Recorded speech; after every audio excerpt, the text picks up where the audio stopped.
पुच्छमस्तकं सुनादवेणुहस्तकम् अनङ्गरङ्गसागरं Namami कृष्णनागरम्।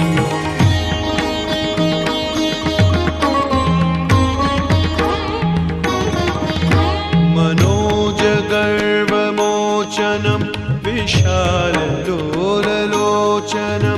विधूतगोपशोचनं Namami पद्मलोचनम्।